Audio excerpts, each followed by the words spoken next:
I did the barbell stunt, and then that went viral. That was the catalyst. One. Yes, that one went really viral. I gained like 100,000 followers, within a couple days, 3,000. It just went absolutely nuts. I remember I sat there and I was actually scared, you know what I mean? Because nothing like this had happened. I've been doing this for 15 or 16 years, and I felt like a kid in school that was about to get in trouble for something. Like, oh shit, did I do something wrong?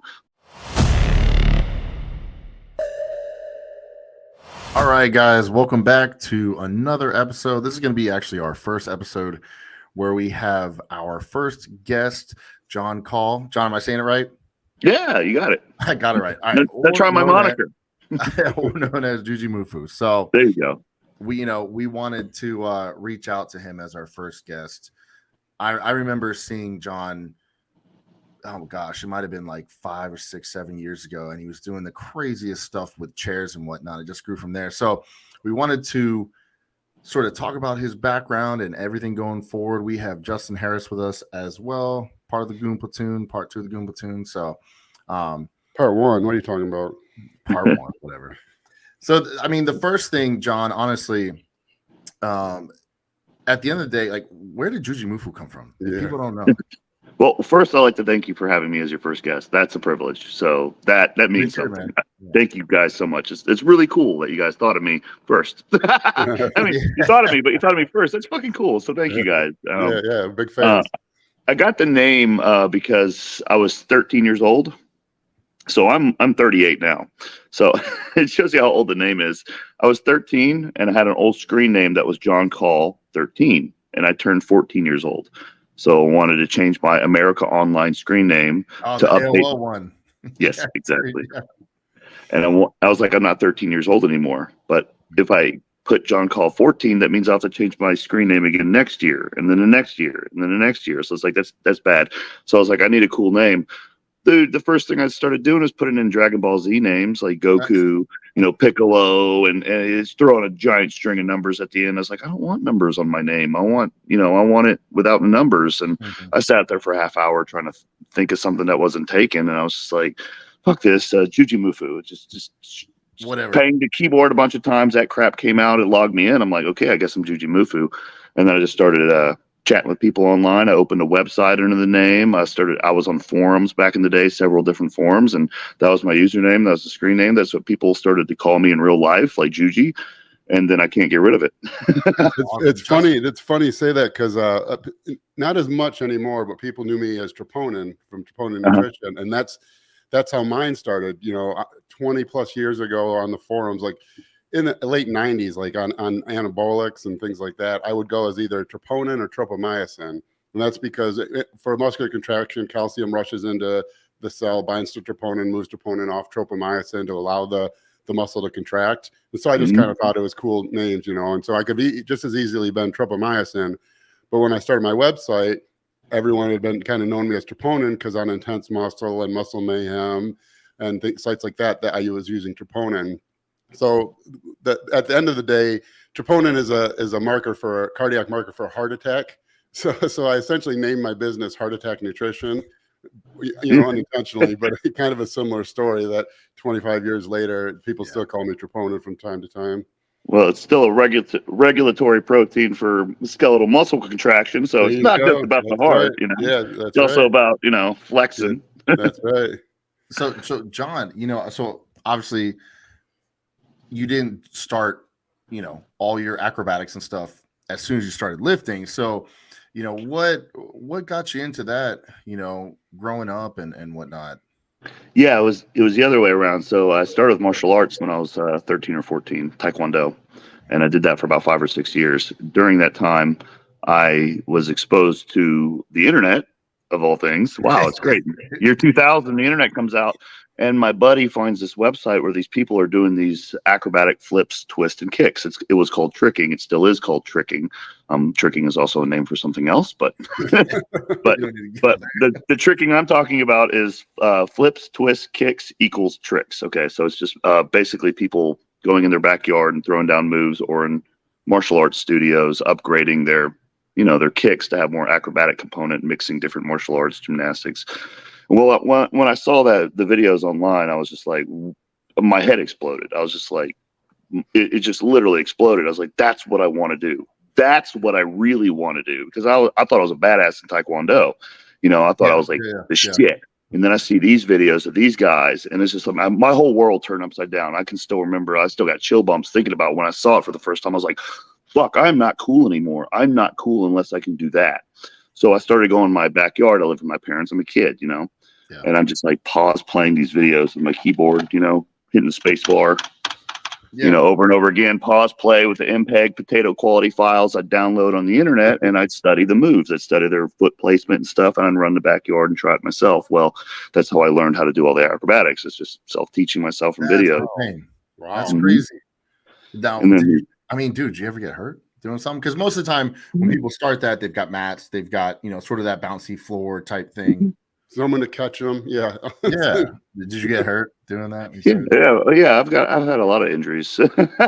Yeah. I've had a lot of injuries, but you know, it was what I really wanted to do. So I learned how to train safely and, you know, mitigate risk and just do the thing, you know. But as far as the weight training and the weightlifting, that came around 17 or 18 years old. So I had been tricking for a couple of years. I'd been martial arts for a few years, and I was working out in a gym because my parents got me a gym membership across the street from my high school because I couldn't drive yet, right? So my daycare was the gym, which is fucking awesome. That's awesome.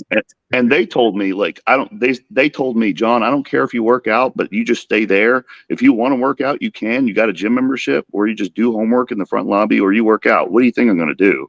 I'm going to work out. You know, I mean, like, okay, what is this? This is cool. So I start, you know, doing exercises and stuff. And then a couple years later, I found the website T Nation. You remember that? Yeah, I used to write for T Nation. Yeah. T Nation back in the early 2000s, I thought was pretty good. You know, looking back. And I realized, like, wait, real athletes like do deadlifts and squats and the heavier lifts, because I was just on machines as a kid, you know, and I was like, I got to do these lifts too because they're hardcore. You know what I mean? Like they're tough lifts, you know, which back then was still a good call. But then I started doing them to supplement my tricking, because I was smart enough to know all the best all the best athletes in the world do weight training, some sort of a resistance training to improve the strength component. Every athlete uses it. So I was like, but nobody in tricking is doing this. They're all a bunch of skateboard kids getting stoned. They don't lift weights. They don't do. So I was like, I'm going to be the one that learns how to apply weightlifting to this new underground sport. Well, I got addicted to it. Yes, like we all do. So I'm deadlifting and squatting to the detriment of my acrobatics. You know, it's definitely taking something away from the practice of my skill set at that point. There was a cool inflection point where I found the sweet spot where it helped just enough to improve it, but then I just kept going. I was like, I want a bigger deadlift. I want a bigger squat. I want a bigger deadlift. Diminishing marginal returns just started. Real quick. Yeah. From 2004 to 2005, it was good. And then after that, it was just, you know, fucking flushed it down the toilet. I liked weightlifting too much too. Well, it's still amazing the stuff you can do at your size. I mean, it's unbelievable. Yeah. I'm gonna be straight up honest. The first time I saw your video, I believe it was a chair split with overhead barbell. So at the time I was competing against, we were just coming up. It was like me, Kevin Oak, Dan. I legitimately thought you were Dan Green, and Dan started doing like splits and stuff like that because you were jacked as hell. And you guys both had the long, you know, blonde hair and stuff like that. And I was like, what the hell is Dan doing like on these chairs, dude? It's like I knew Dan had a cheerleading background, but goddamn, he didn't lose any of it, did he? No, but that's impressive. I mean, just doing, I'm sure people have seen what I'm talking about. If not, you guys can definitely YouTube or Google it. What was probably the hardest part of doing that movement? Is that like an adductor thing, I would assume? And the splits, the chair splits? Yeah, like especially weighted.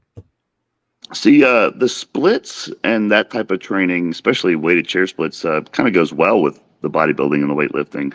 A lot of guys that train nothing but flexibility can't really do very well in that because they're not strong enough. So yes, it's adductors. There's been many times where I train that at a high load where I would get sick for like 2 or 3 days afterwards. And I think it's because there's a lot of lymph tissue in the groin. Yeah, that would make sense. And it happened it was very well correlated that a lot of times when I did that, I would feel under the weather, like cough, kind of like you're catching a cold or something after a few days of that. So it really does stress out the groin muscles quite a bit. It sounds really stupid and kind of gross, but I got some good vascularity down there for that, I think. Yeah, that limp thing, that's the second biggest reason why I don't do the chair splits. Oh, yeah. Right. Yeah. Otherwise, I mean, the biggest one is I don't have anywhere nearly close to the flexibility to do it. But second to that is the illness factor. Now, getting in, so, you've competed in powerlifting, you've competed in bodybuilding. Obviously, arm wrestling too, right? I competed in it, but it was the bottom 8 tournament, which was kind of like a fun tournament. It was Devin Larrett's bottom 8. He was making fun of the top 8. Yeah. Cool. So with powerlifting, how did you get started into more of the, obviously you're saying that strength training took away from a little bit of what you enjoyed, your passion in tricking, but there was obviously a point where you're like, man, I just want to get freaking strong. I want to see how strong I can get. How'd that start? Like, where'd you go from that? That was pretty quick. So, I mean, when I had started doing the deadlifts and the squats, I wanted to get strong. Like me and Antoine Vaillat, he's going to be your next guest, I think you said. Well, I don't think we have a date set in stone, but yeah, he's supposed to be second in line. Yeah. See, I knew him before he started bodybuilding because he found me back in the trick. Yeah, I've known him since 2002. So I know you guys do a lot of videos together, so I wondered. Okay, yeah, we're still friends to this day, but we grew up, and so he's in Canada, I'm in down in the southeast United States, and we're sharing videos. We know each other through the internet, and he starts lifting weights. I start lifting weights. We start sharing videos with each other, and he's getting jacked. I'm like, I want to get jacked, and I want to get strong. He's getting strong. He's pulling 5 plates on each side, deadlifting at like 16. I'm trying to catch up, and I got bit by the weightlifting bug. Yeah.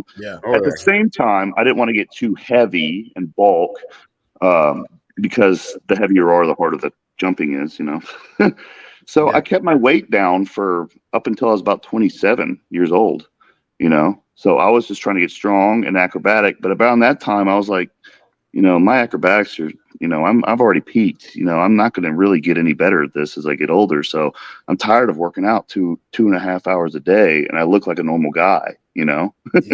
It's like, I know how to do bodybuilding training. I know the methodology. I hadn't done a curl in my life until I was 27 or 28. Oh, wow. I didn't do leg isolation exercises like quad extension ham curls until like 3 or 4 years ago.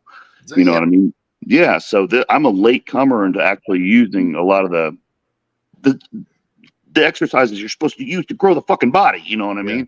Yeah. Like the ones that work really well. I mean, there's only so far you can take compound lifts before like you need to isolate, So so around 27, I just blew up. I was like, okay, well, I knew how to do it. I just never done it because I was trying to keep my weight low. Fuck it. I'm going to get big now. So I, got bigger. And then that's always, oddly enough, that's like the best way to get big. We were talking off screen, I think, before we started about Ben Pollock. Trying to hold back your weight a long term, almost always when you finally let the floodgates open, it's almost, I mean, you look at someone like Dave Palumbo used to be a long distance runner. You see case after case of people who for a long period of time were trying to hold back their weight, finally changed mindset, decided, I want to get big. And it happens just so quick, where you see in every gym across the country is filled with perma-bulkers who are trying to do the opposite and getting nowhere with their progress. And I think that's one of the very interesting things about the sport is I always tell people, I mean, maybe not necessarily hold back your weight, but the fastest way to get big at some future date is to get really, really lean right now, and because then you can grow out of that. And that's where all the progress happens. Yeah, I agree with that. I don't know how lean you have to get for that to happen, but you definitely can't really put on appreciable size, in my opinion, if you're over like a certain body fat percentage, There's data to support that too. There's like the male body. I mean, it's really, if you look at like where humans historically were before modern foods destroyed our body composition, but the male body tends to be most anabolic, around 8 to 12% body fat. That's where we have the highest testosterone production levels, lowest aromatase levels, best insulin sensitivity levels, highest growth hormone output. And so I talk about that all the time, like because you can even see it in real life. If you have everyone's like in their early 20s had a buddy who was, pretty overweight, and you're in your 20s. So obviously he had gone through puberty, but, he didn't have a very thick beard, maybe like a neck beard, not very much chest hair, and he'd kind of have, a man boobs, and that's the reason is he spent those peak years of adolescence when his testosterone should have been highest. Being obese, his testosterone was blunted. And then on top of that, his rate of testosterone that he was aromatizing into estrogen was increased. And so you get just a double whammy and really a triple whammy because insulin resistance is involved also. So yeah, it's pretty bad. Yeah. I mean, so you started getting big, late 20s and whatnot. Was there a point where you were like, okay, I'm sort of moving past tricking, being competitive with it and focusing on that. Now I'm getting big. Where was the point where you started becoming more competitive, like going into competitions? And then, we're going to get to the bodybuilding part, which has been the most recent, but at what point were you like, dude, I want to start actually competing? That was in 2020. I hadn't gotten lean. I'd been lean before 2015, 16. I'd done photo shoots for magazines and stuff. I've never seen you not lean.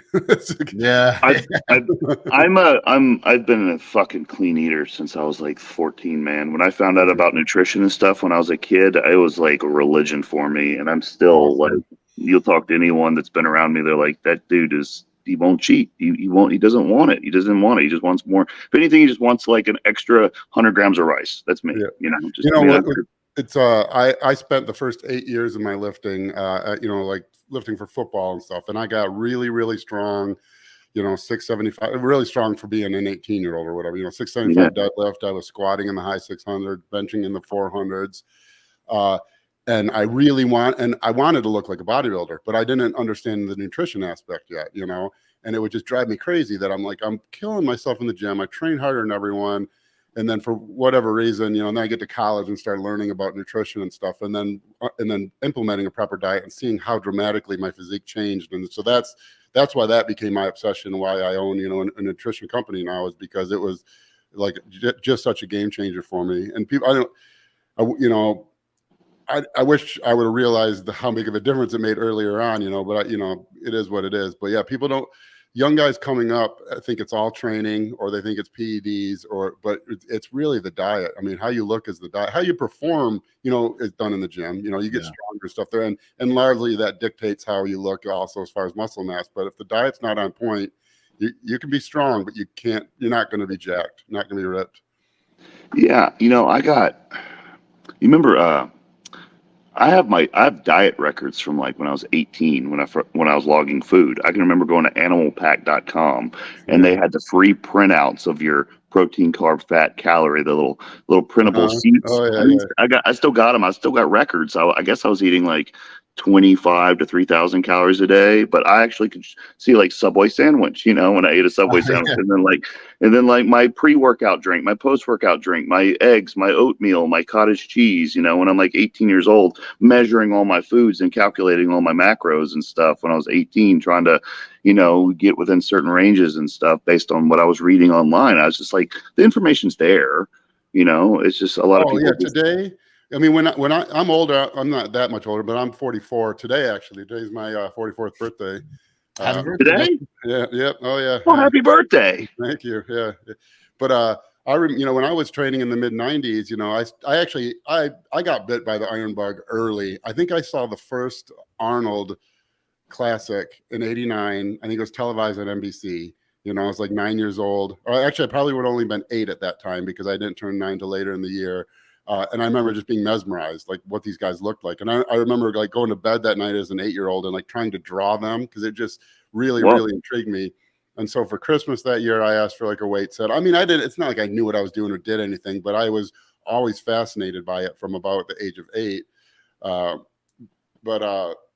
Yeah, I don't remember what the hell was I starting there. No, I got you. We were talking about how I started competing is what John was kind of getting into for bodybuilding, but just to kind of wrap up the conversation is interesting. I'm sorry. Yeah. You could just, the information wasn't there. Like that's what people like don't appreciate now. Back then, like you'd go get a Weeder magazine and you would just have to trust what it said, which was never truthful, Or if you wanted to like learn about powerlifting, Powerlifting USA might be at GNC 4 times a year. You know, every time you went to the mall, you'd stop by and hope there was one there. And if there happened to be another power lifter in your town and he got there before you, it was gone. So like now with the internet, I mean, all the information's there. Yeah, you're not subjected to also the Flex magazine workouts from the early 2000s. Remember those? Everything fucking 5 sets of 10 of 5 bodybuilding exercises for every fucking bodybuilder.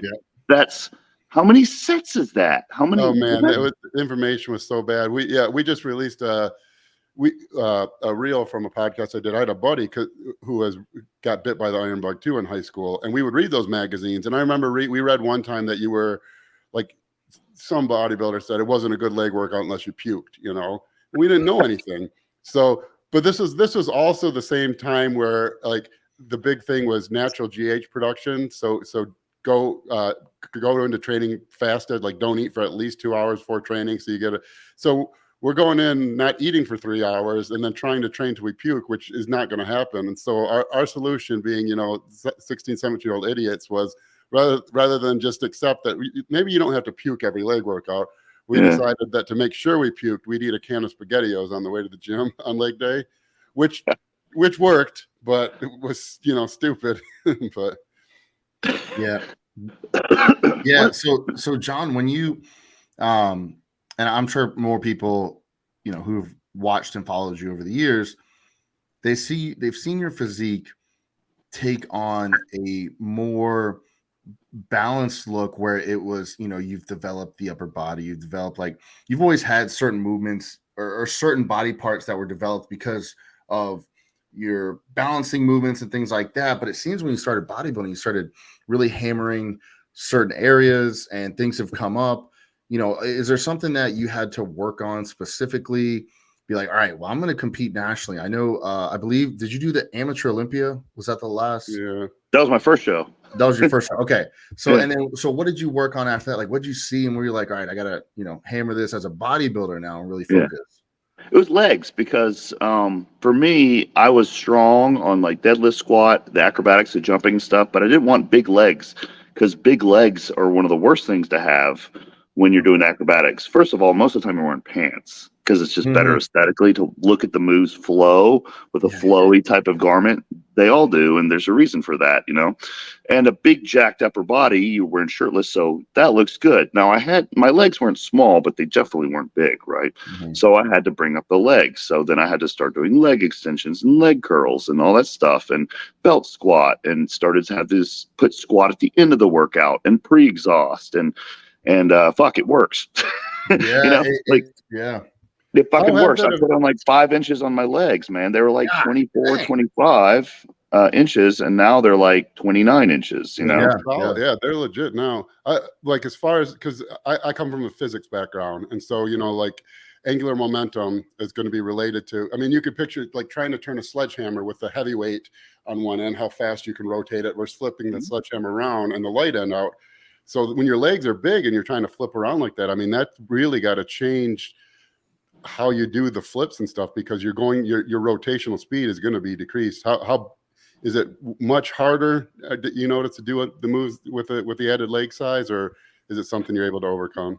No, you can't overcome it. I mean, well, see, also I kind of knew I had already peaked my acrobatics, so I was forfeiting a lot of my skill set in exchange for size. So I'm like, okay, I've gotten what I needed out of these moves.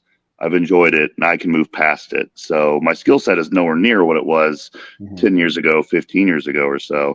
But I've been able to keep a few key moves that are important to me personally.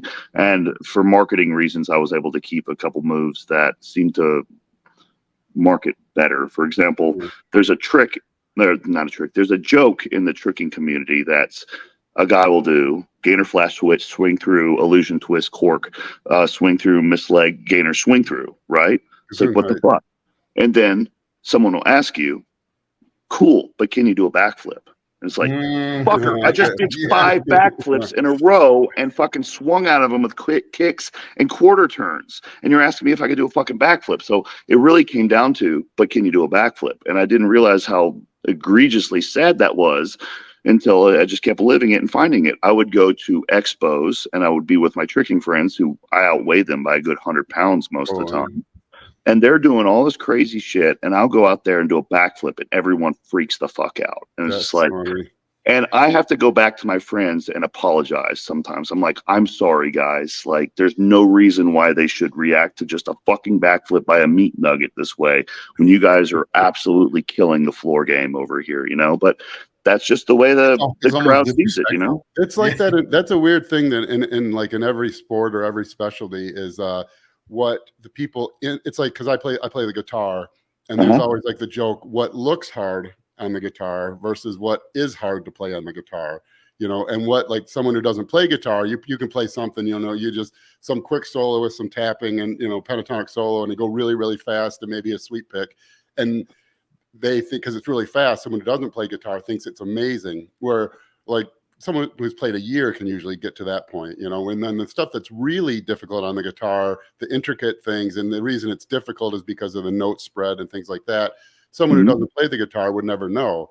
And so, you know, like, you go on the internet and you see these guitar videos that have millions of views, and it's all people doing basically, you know, backflips on the guitar, and then all these like amazing guitar videos with this guitar playing that is unbelievably skilled will have 18 views, and it's, you know, because they're not doing the backflip. Yeah. And John, you said so. Yep. I got a question for you, actually. Do you think there's anything like that in bodybuilding where it's like you reach that kind of point of the Pareto principle where it's like, wow, you know, most people just look at that and they're like, that's incredible. And then they're overlooking the guys that just take it to that for the love of it. You know, they just keep pushing it. You know, Justin, what do you think? Like, both you guys. Well, hamstrings, like, you know, you go to like a bodybuilder and they see someone with hanging hamstrings, and that they're like, oh my God. Where you go to, you know, the average person who doesn't train, if they see someone with huge biceps and a huge chest and nothing else, they'll think that's what's amazing. You know, you can walk out there with a massive chest and massive biceps, and then, you know, no hamstrings at all, and you'll be the one everyone's talking about as the jacked guy. Where you could have, you know, like Tom Prince hamstrings and, like, you know, a complete physique, but maybe not amazingly huge biceps, and then, you know, people outside of bodybuilding be like, "Do you see that other guy with the huge biceps?" Well, dude, that's something I thought about, like, legitimately thought about. And there were points, I'm sure you guys have had this moment too, where you put in a lot of work for something, you respect the sport, you know the history of it. It means a lot to you, right? I'm sure with your tricking, just like you're saying, you respect it enough that you're doing, you know, the movements, you're doing them, you know how, I mean, you're apologizing to your friends, like, dude, you know, but then people don't really care, you know, whatever. So I would say that over time, I had to understand that not everyone was going to know the sports like we do. And so when I was powerlifting, it's funny, I get asked more now how strong I am, what I bench press, whatever, as opposed to when I was deadlifting almost 900 and benching 550. And it's like, I don't do any of that stuff now. But you know, people, they just see the size. And I would say with bodybuilding, it's more of a like you said, like, they see arms, you know, arms are like a front double bicep is like the thing. And sometimes shows are even judged by like one main pose. Like, if you get a judge that likes the front double and you've got a weak front double, chances are they're not going to really pay attention to your other sides. And, you know, you may have a strong side and you may have a strong back pose, but they've sort of pushed you to the side just because of that one main pose. So I've seen it sort of leak into competition as well, where people just, they sort of have their favorites or whatever it is, you know. But yeah, it's funny. That's something I've thought about, and you can't be mad at people for it, you know, because they're not going to have the same passion and understanding and drive for the sport that, you know, we may have. You know, I wonder on that is, do you guys think the chest and biceps thing, would that have been automatic, or is that because of Arnold and he was the first one who kind of became famous and he happened to have a really big chest and biceps? I mean, what if Arnold had massive traps, or, you know, or would traps be the thing that everyone wanted? Is it, you know, is it like the chest and biceps, just because it feels like it's automatic, like that's, everyone wants, but I really don't know, because, you know, the first name to really make it in the sport as far as, you know, wide appeal was Arnold, and he had huge chest and biceps. Do you think the appeal changes through the culture, through time? So, for example, I think, if I remember correctly, like the Bronze Age, you know, with like the early 1900s, grip and forearm strength was highly prized by men. A good handshake. There's a lot of strength training literature about that. I think it moved to chest and bicep with Arnold and the golden era, and then it might actually be kind of moved to like abs. You know, like the young bros now for sure. Yeah.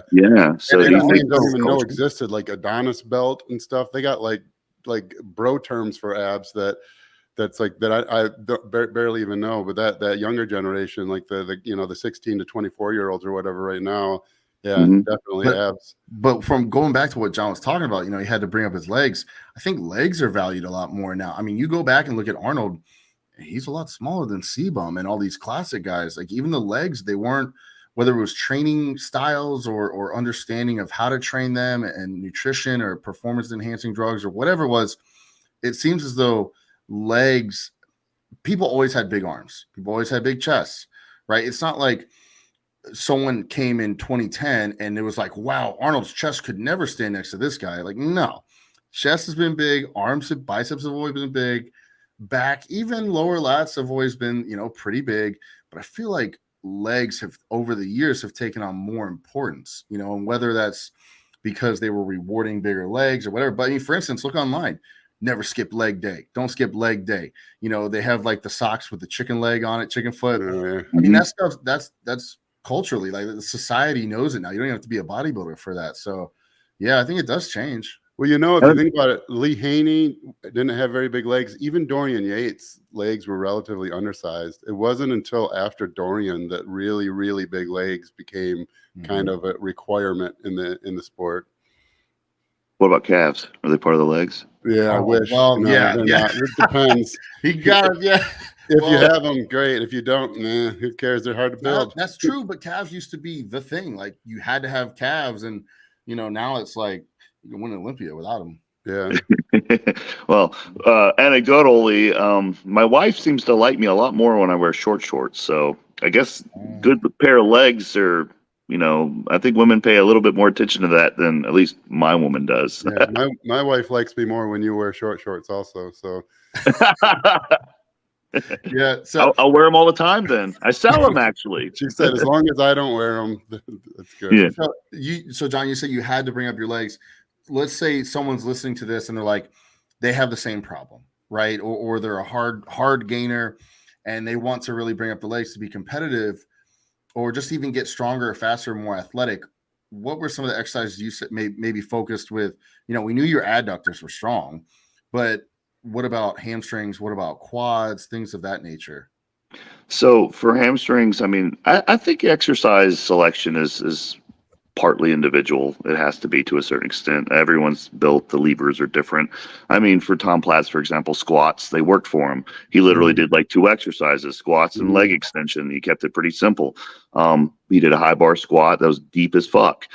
For some people, that's probably not the best bet. Not only is their leverage is not really built to access that muscle the same way, but you also have weight on your back, which is, a different type of systematic fatigue is going to happen, right? So for me, I just married the fucking leg extension machine, and another problem I specifically had is I've worked with a lot of professionals in this industry, and every single one of them I went to was like, I cannot get any sort of stiff leg deadlift, stiff leg anything to stimulate my hamstrings, and they're always like, oh, you haven't worked out with me yet, you haven't wait until we get through with you, and then the next day I'm like, I don't feel it. Fuck, you know what works for me? Leg curls. Leg curls work really well, especially the seated leg curl machine. The seated one, oh my fucking God, dude.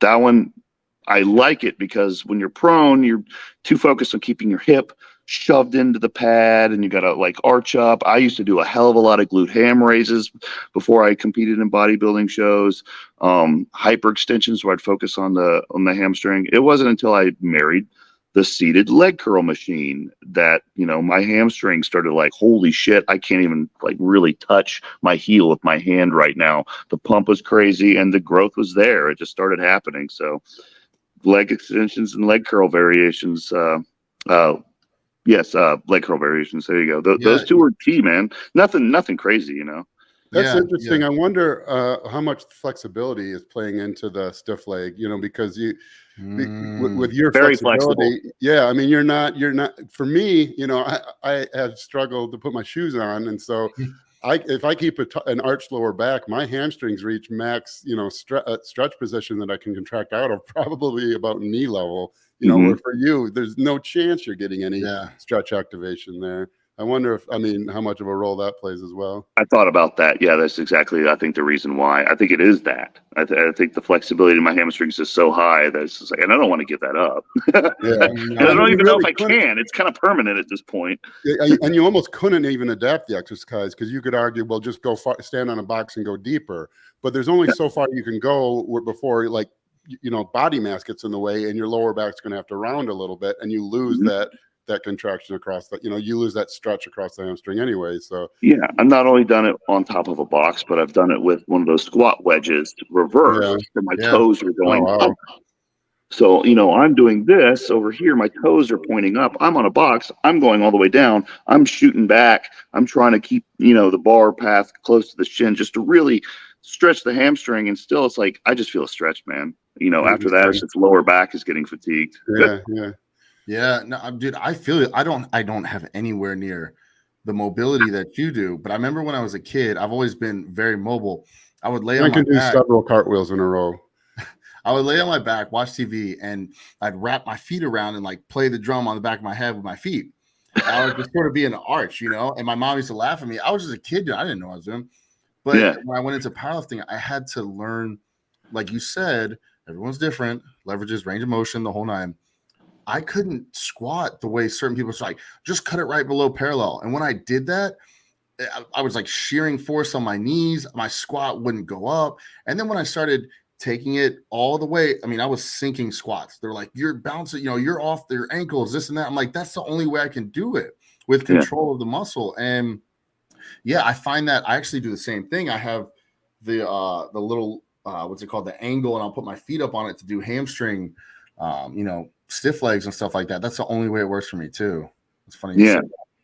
Yeah. So, you competed in the Olympia Amateur. What was the last show you did? The North Americans. That was last year. Yeah. Okay. What you weigh in at, or roughly what were you're weighing? The 243 or 247. I can't remember. I know the stage weight was 243. I don't know what I weighed in at though. Yeah, because you're a big dude. I think people kind of because your early videos you weren't. You were big, but you weren't quite as big. And so I remember when you were going to start. I think when it kind of rumor was going around that you're going to compete in bodybuilding, and people didn't think you have enough size. And I would think man, I don't know if these guys have seen this recent stuff. That's a big boy. 245. Dorian Yates won his first Olympia at 252 or something like that. Yeah. Ronnie Coleman won his first Olympia at 246 or 248. That's a big dude. I think it's just the way that the muscles sit on my frame. They just look weird. I just have a weird physique. I got really long arms and a fairly large core, and that's genetic. My uncles on my mom's side all were like barrels with noodle arms, and my dad on his side were barrels with noodle arms. And I'm just genetically predispositioned to be a barrel with noodle arms with really long arms. So I've had to kind of overcome that. And the size, I'm weighing 265, 270 right now. You're always lean too. I'm very lean. I count everything. I log everything I eat, and I don't cheat on my diet. I just like to eat clean. But when people meet me in real life, that's when they're like, "What the fuck?" It's funny you say that, because when I saw you at Sliss last year, that's kind of what happened. Because I was more or less expecting. No, I didn't even I never run into you, but you're pretty recognizable, obviously, at this point. Mm-hmm. And so I'm walking down the hallway, and I saw you, and I was like, oh, that's Jujimufu, and I was like, holy shit, he's big. And I think in my mind I had this idea that you were a muscular guy who did all this acrobatic stuff, and I don't think I really appreciated that you carry a lot of mass. Yeah. I'm the highest I've been is 274. That's.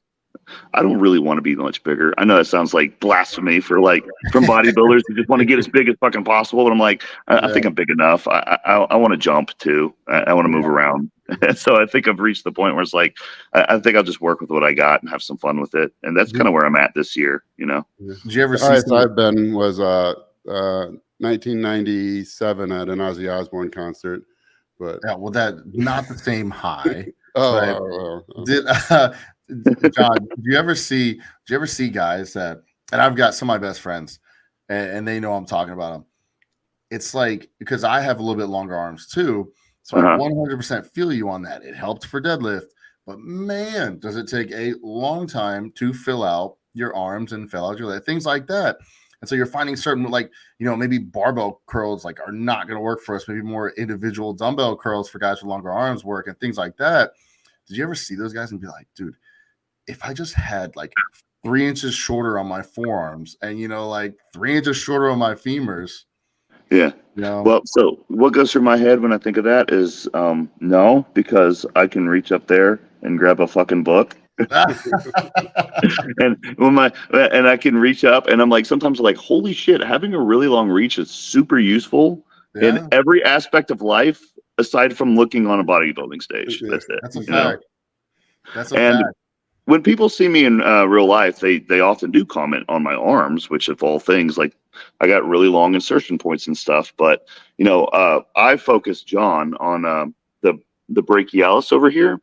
I feel like a lot of people don't focus enough on that muscle, because that muscle right there tying in the tricep and the bicep, I think that creates a completely different aesthetic. It's what arm wrestlers have. When you see really well-developed arm wrestler arms look different from bodybuilder arms. Same with strongmen. Strongmen often have longer arms too, because, you know, to be competitive strongman, that long reach is good for deadlifting and most things other than just the overhead press event.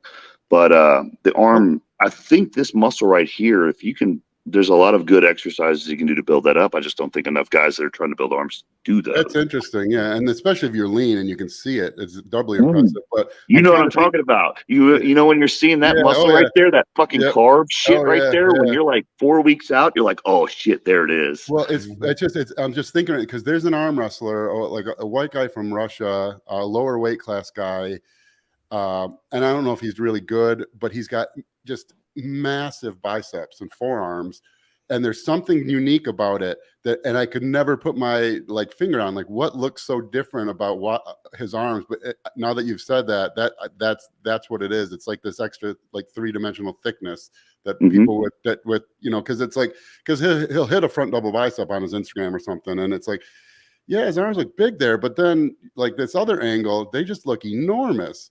And yeah, it's funny you say that. And I don't think I never really appreciated that until just now. I wish I could think of his name, but yeah, he's got all these videos for really crazy curl weights, really crazy forearm stuff. And I don't know if he's a good arm wrestler or not, but he's an interesting guy to follow.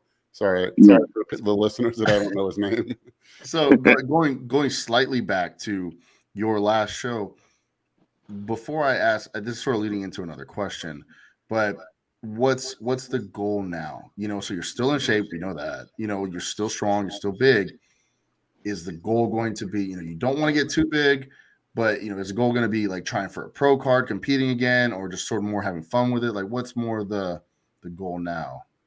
Well, the goal was never to get a pro card. I think that a lot of people just think that was the case. I mean, I am by definition actually a professional bodybuilder. If you actually look up the word profession, it's how you make money.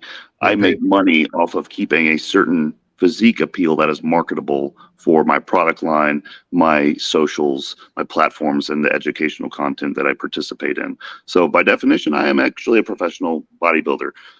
As far as being recognized in the eyes of the IFBB, that was never actually a goal. But hey, I'm not going to say it wouldn't be cool if I got first place in a show and got the card. So it's pretty cool to make a lot of money, though. So I mean, you're doing some of it the right way. But I think the goal for moving forward with competing for me is I will compete again, but I'm going to do it a little bit differently. And some people agree with me, some people don't. Most of the time, what bodybuilders are doing these days is they shelve off a whole year for an off season, and then they peak for a show or two. For me, I just want to maintain within striking distance physique. For marketing reasons, for health reasons, for happiness reasons, for whatever the fuck reasons I want, you know? And that way I can kind of have an easier prep when I go, okay, that looks fun. I'm going to do that show.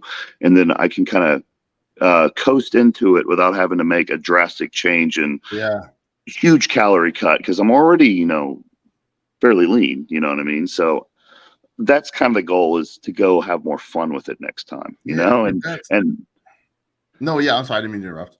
No, you're good. I'm done.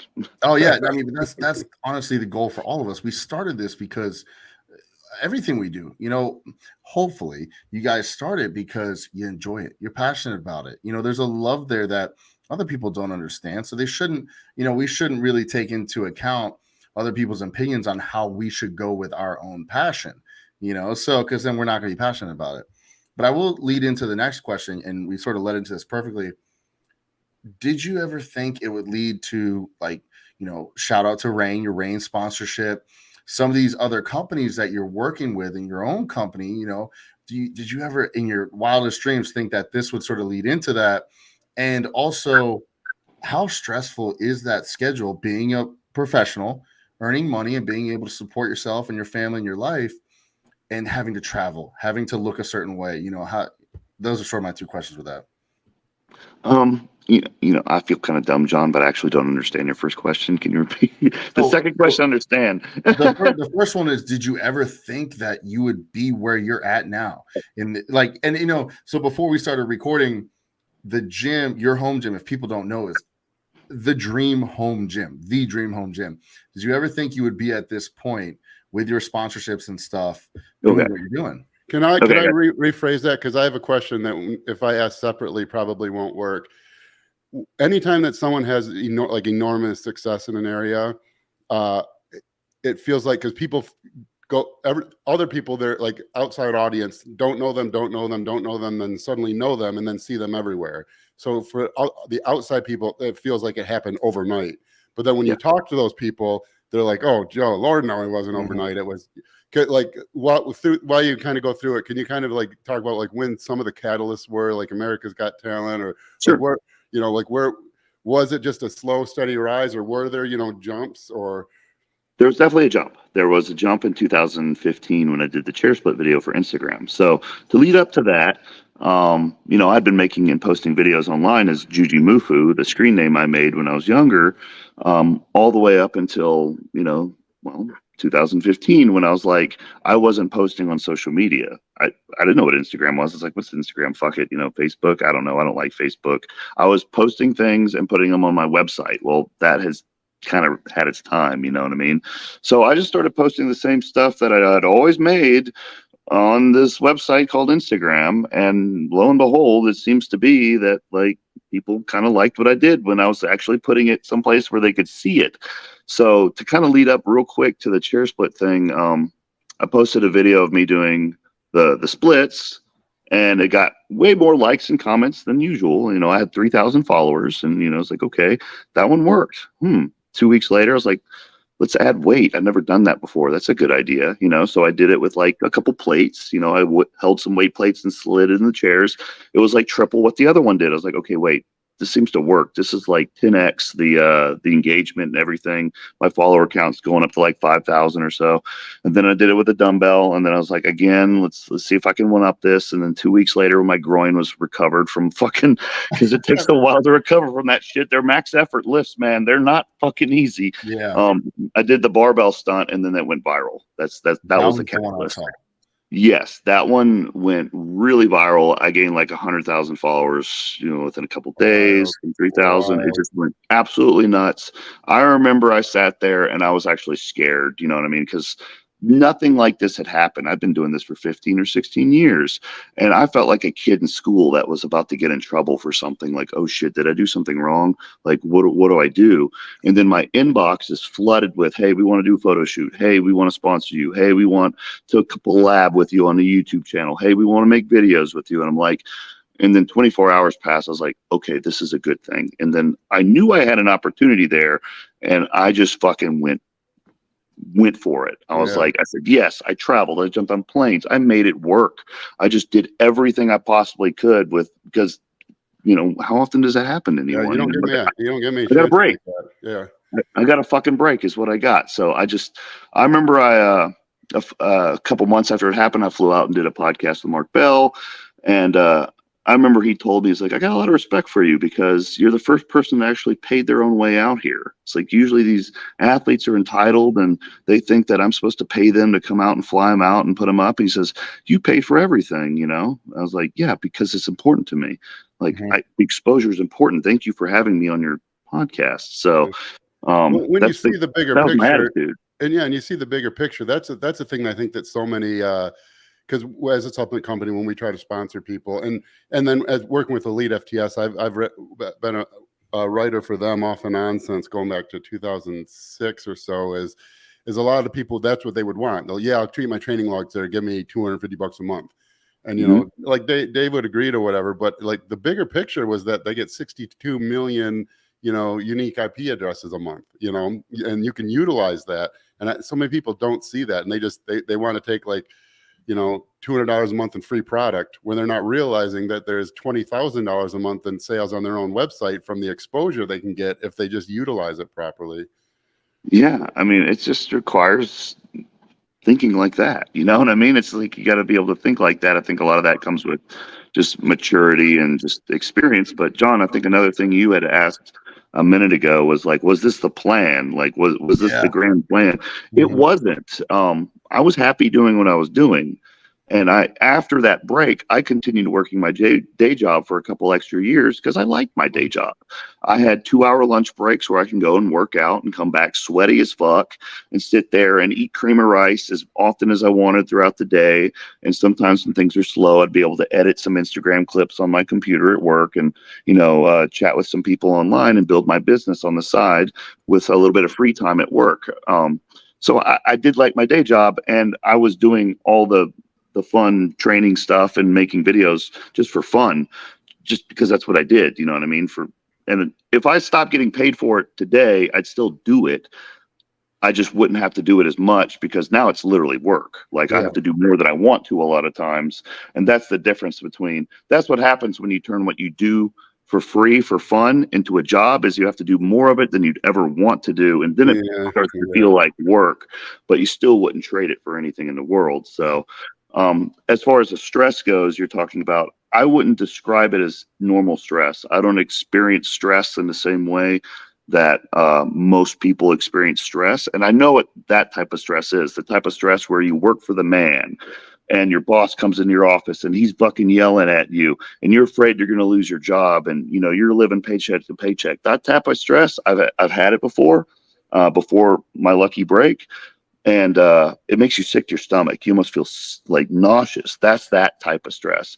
My stress that I experience through doing this type of work now, when it can be an overwhelming amount of shit that I have to take care of, is just more fatigue. You know what I mean? It's just literally, I'm just tired. And but I'm not upset. It's like I love what I do, but I'm just literally like exhausted from it, you know? I think the travel's hard when you're eating a certain way too. I mean, I don't think people outside of the industry appreciate that. Traveling is hard, period. But when you can grab chicken wings in between flights, or you can, you know, grab whatever snacks, you know, but that's one thing. But it's an entirely different thing when you have to plan your meals, how you're going to fit them in, how you're going to get them through, you know, TSA, because half the time they don't let them through. And are they going to decide peanut butter is a liquid this time? Or are they going to let it through? You know what I mean?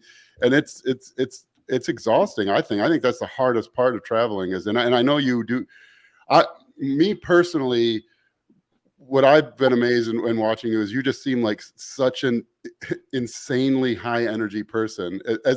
What I think as personally as a low energy person who has to really, really dig deep to do the business stuff and it seems like your output is just so high. And I'm just, were you always a high energy person like that? Were you a high energy kid? Or is it just something that you're just, this is my job. I'm a professional, you know, this is exhausting, but I get it done. The second one for sure. But there is an innate enthusiasm that I've always had. That's kind of like this, like I like things, you know what I mean? I just like a lot of things, and that gets me excited. In order to make sure to take care of that enthusiasm, I have to do things to keep my energy levels up, which gets really hard when you get larger, by the way. Yeah. Because I've been a 175-pound trickster. I've been a 205-pound trickster that lifted weights.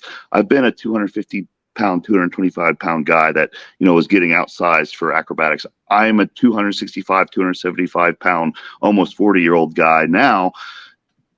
When you go up in weight, you get tired. It's just, even if you're lean, it's just, I understand bodybuilders better now, having gone through the last 2 or 3 years doing a lot of the processes they go through, and I empathize with them, because like the reason why that guy looks tired is because he's fucking tired, because it's exhausting being a giant mass of muscle, especially when you're on 50% of calories you're supposed to eat per day in prep. Then that's why these muscle and strength videos have boxes of shit laying around these guys' living room when they're filming in their home, going through their daily routine. It's like, that guy lives like a slob. It's because he's too tired to fucking go to the mailbox and back. You know what I mean? So I think the major things that bodybuilders, physique athletes have to do as they get larger and as they diet down is, I think that's one of the major reasons why I don't cheat on my diet, is any sort of unpredictable, weird fucking meals. Like, it just kills my energy levels and I can't do things that I want to do. So I eat clean all the time. The other thing is I do activity instances is what I call them, but it's basically just like small bouts of cardio here and there. When I wake up, I'll do cardio for 15 or 20 minutes, and I'll walk after meals, vertical diet style, and just, I don't sit in one position too long. I'm kind of getting up and shifting around. So I think managing your position and your shape in space, as well as keeping your diet clean and having enthusiasm about things, that's, it's important for me to have high energy levels. I need to have them. So I do all the things that are required to do that. So does that make sense to you guys? Yeah. And I'm going to edit that clip out into a reel and send it to all my nutrition clients. Cause that's like, that don't, like the preparation, the movement, why, like just sitting there in your desk, not doing anything, and then going and stand up feels like you've done, you got to stay active. It's funny. It just, some of my clients listening right now will have heard basically all those things right now, and now they'll probably finally believe it because someone other than me said it. But but yeah, no, I agree 100%. Yeah. Well, also that's what builds the appetite too. I maintain my physique at 6,000 calories a day for the last 6 months. I'm not gaining weight at 6,000 calories a day. I'm 260 pounds. Like, it's been the same for a while, because my goal isn't to continue to getting bigger, and it's not to, cut right or lose weight right now. So the reason why I can keep my appetite that high is, in my opinion, I'm not putting garbage food in my body, and I am moving quite frequently. Like, you have to build your appetite. It's not about force feeding. It's about, building the appetite up. It's progressively overloading your appetite. You know what I mean? It's like, you don't just start shoving food down your throat. That's like trying to lift 800-pound deadlift off the floor when your max is 600. You're my favorite person in the world right now, because this is like what I try to convince my clients because when guys are trying to add size, and I'll have them do cardio, and I have them do a short form of HIIT cardio, not true HIIT, but it's like 12 minutes. That's what I do. Yeah. It's like, I call it medium intensity interval training. Yeah. And I tell them, you will get bigger by doing this because you'll be able to eat more, but no one wants to believe it. They want to think, no, I'm trying to grow, I don't want to move. And sure enough, what happens 2 months in, they have no appetite. So it's, I love hearing this. I'm going to cut out these reels and save them and say, see. Yeah. Well, don't take it. It's not just from me too. Like, a lot of this, I think Stan Efferding has some really good quotes on this type of thing. And one of my favorite things, I don't know if it was from a vlog he did a long time ago or an Instagram comment. He said, whatever amount of food fills you up, that's your max. When you start looking at calories that way, it changes your entire perspective of it. Because if you eat 3,000 calories and you're full, that's your max. Eating 4,000 or 5,000 isn't going to help. You need to build your fucking appetite so that 3,000, now I'm starving. Now I need 4,000. How do you do that? For those listening, we had Stan on our other podcast for this channel. So for those listening, see, even Juji says to listen to Stan. So go watch that video also. Yeah. And John, talking about going back to being high energy, and you have to have that, because that's your personality, but also you understand that marketing and your sponsors and stuff, they may expect that from you when you go to an event, and you guys are the focus. And I wanted to ask you, because I've had this before, and obviously not the level you've had, but when someone sends you a message and it's like, hey, this and this happened in my life, I did this because I talked to you one time, you motivated me. You were the first person to really talk to me, and I looked up to you and stuff like that, like a positive message. Does that motivate you as well? You know, obviously when you weren't posting to social media back in the day, you probably didn't get that as much, but now you're in the limelight. People can see you all the time. You know, does those messages like that keep you, you know, uplifted as well and keep you motivated through this?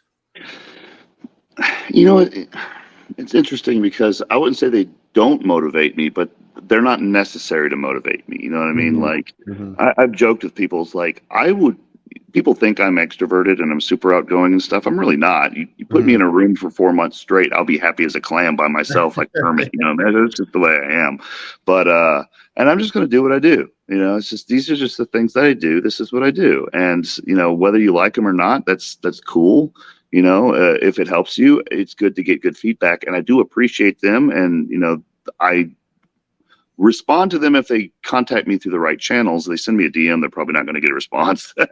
I don't even look at my DMs on Instagram. It sounds bad, but dude, I can only imagine, because I have a tiny, tiny, tiny fraction of your follower count, and I can't keep up. And you feel bad, you know, because I never get on Facebook. And I finally had Brian, our media guy, just put up a thing on Facebook to say that, you know, but I hadn't thought about it. But I logged on to Facebook Messenger a couple of days ago, and I hadn't logged on in a year.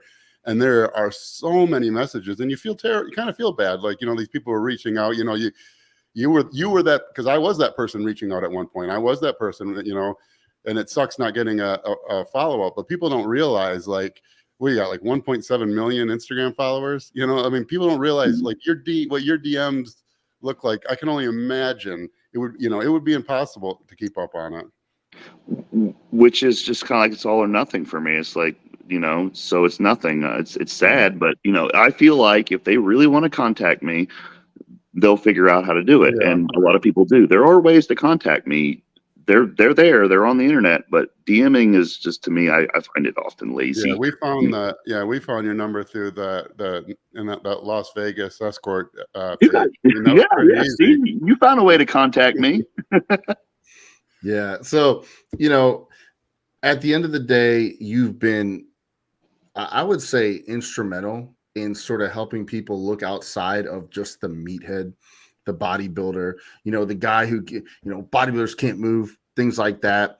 You know, going forward, is there you know, you went from tricks, a leaner tricks, you know, guy jumping around, going crazy with Taekwondo and everything, to more strength. And now, you know, the size, you're 260, 265 now consistently.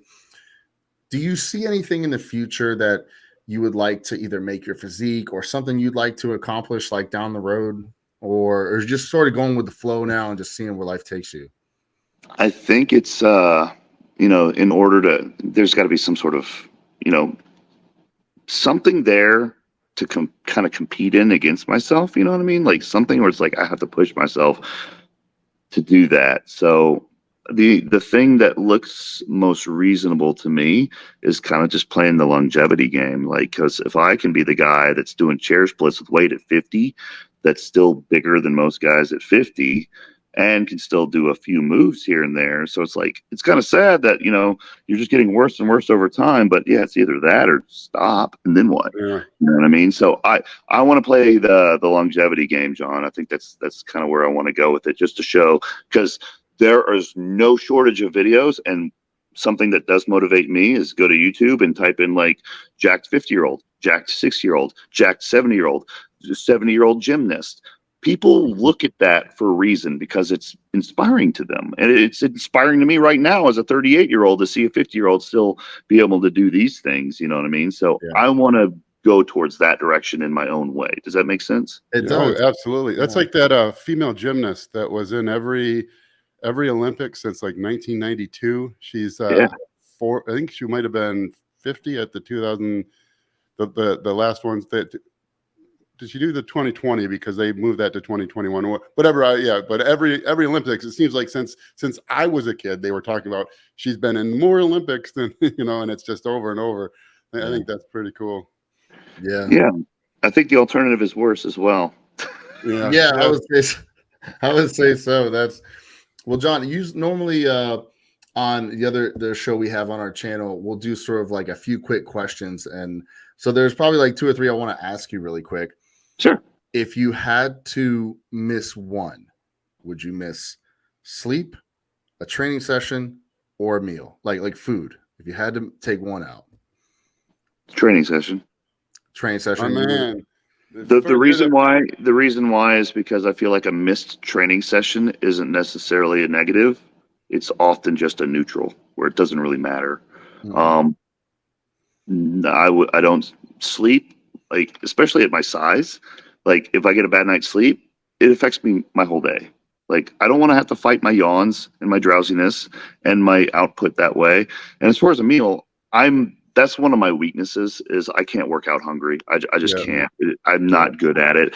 In fact, I'll often eat and then within 5 minutes start working out. It's because the warm up takes its time, and then the working sets, to work up to your working weight, and then whatever. It's like by the time you've finished eating, dude, it's been like 40 minutes. It's fucking digested. Okay. I don't understand these people that can't work out on full stomach, dude, especially bodybuilders and powerlifters. Not to throw them all under the bus, but it's like, dude, I come from tricking and acrobatics. That shit's really, really hard to time with your eating because you can't be hungry when you do it, but you really can't have a bunch of food on your stomach in the same way.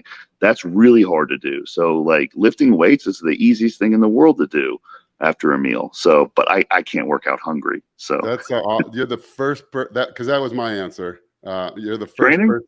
Yeah. Well, for the exact same reasons. I thought I'm not missing a meal.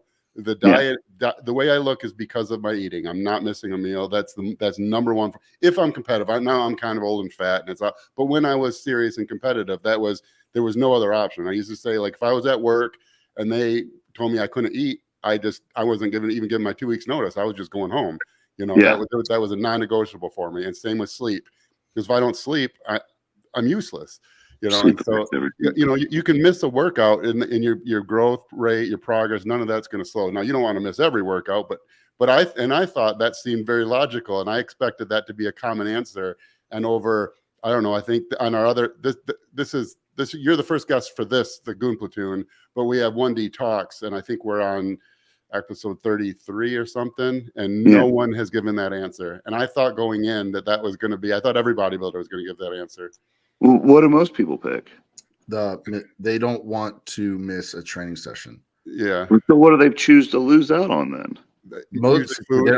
Sometimes they don't care about food. Yeah, which blows my mind, because I'm like you, because I'm like, if I didn't eat, if I'm 6 hours without a meal, why bother training? It's going to be the worst training session imaginable.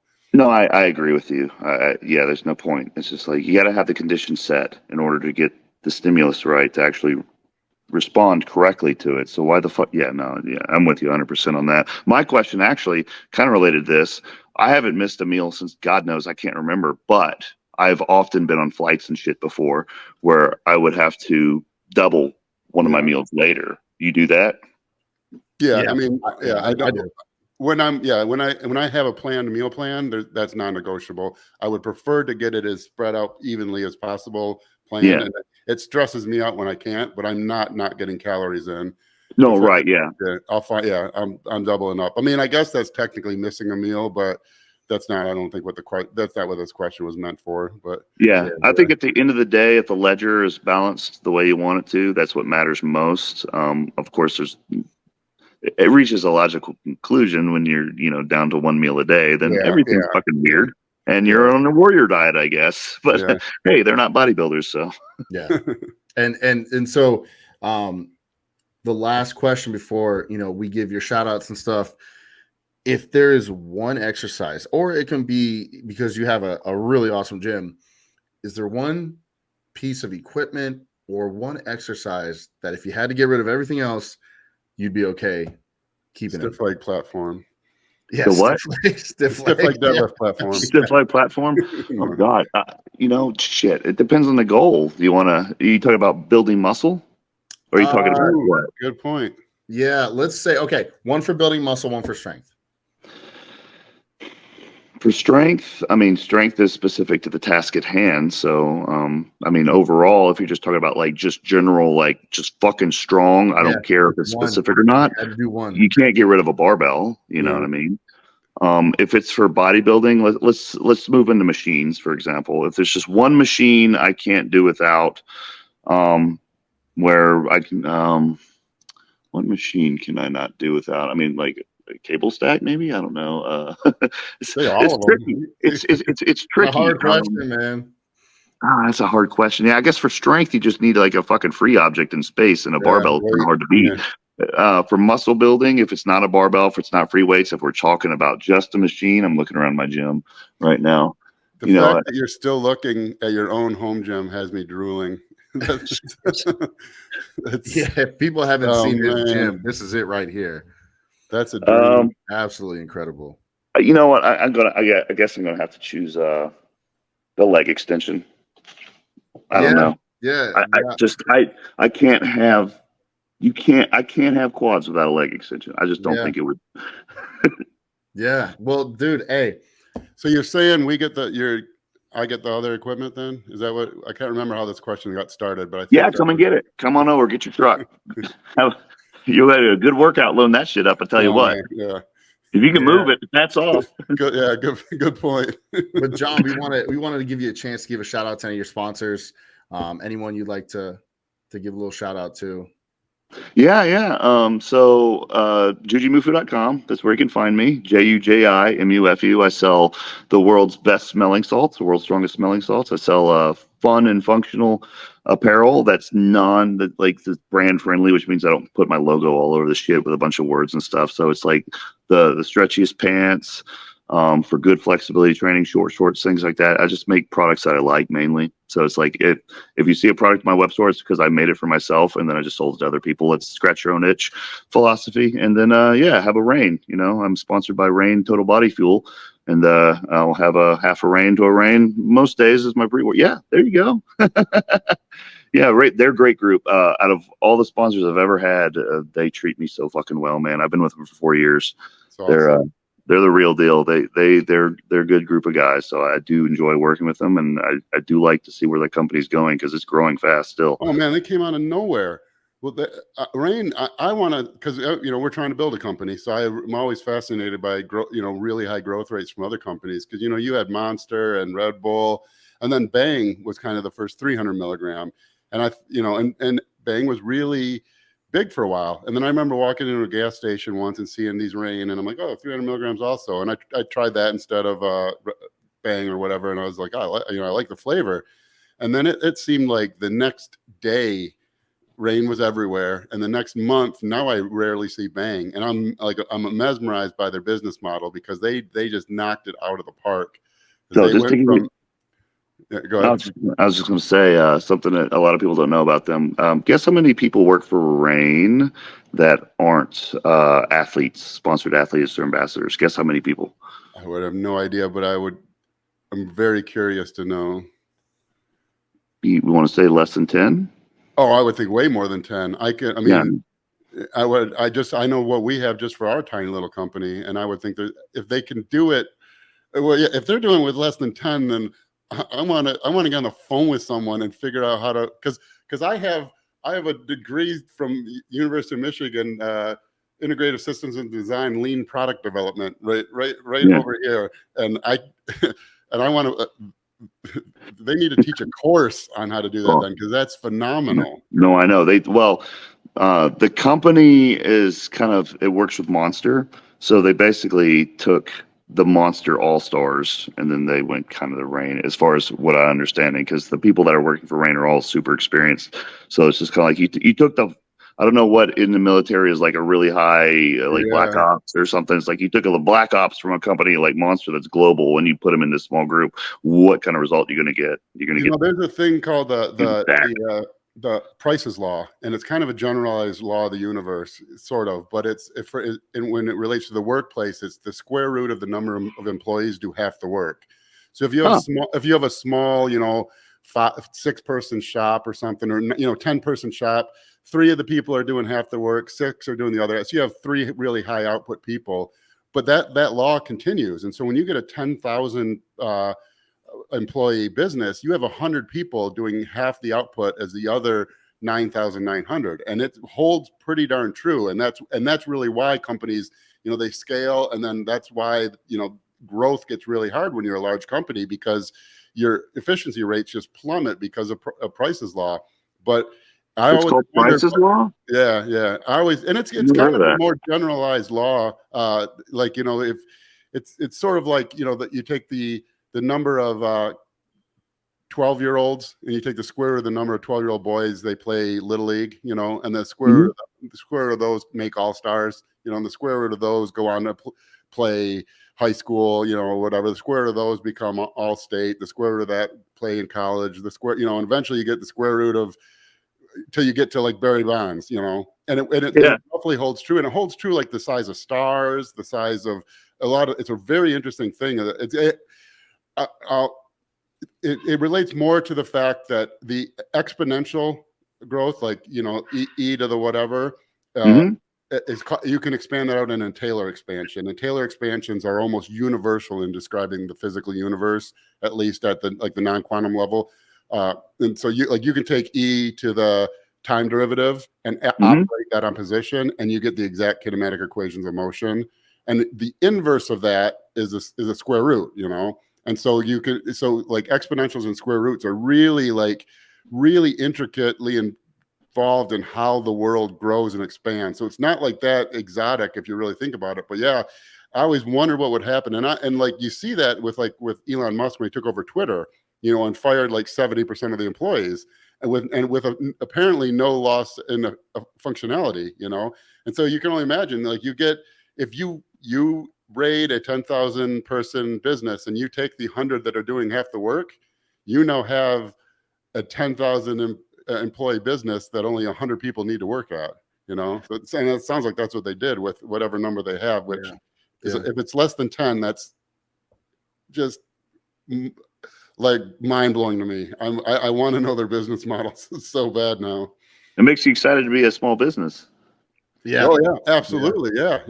What's possible? What's truly possible if you nail it? If you got rock stars on your team, and they're all, like we say with our motto, our slogan at First Detachment is all in. If you can get 10 people to be all in, clearly you can do amazing things. And Rain is an example. I mean, that's unbelievable. That's absolutely unbelievable to me. Yeah, I think it's good information to have out there for anybody else out there thinking like, oh, you can't compete with that. Well, it doesn't matter about competing. It's just about you and a couple buddies and your connections, making the most of it. Joey Diaz has got a saying like that. You got the right 3 motherfuckers, you can take over the world. He's got some stupid. Yeah, and so. Big shout out, Rain. We just wanted to give another huge thank you to John Call, Mr. Jujimufu, coming on today, being our first guest. Man, we really appreciate it. We were pumped. Yeah, we're very thankful. So if there's anything we can ever do for you, just let us know. Once again, thanks for coming on. For myself, Justin Harris, and our great guest, Jujimufu, we'll see you guys later. And happy birthday, Justin. Thank you. That's right.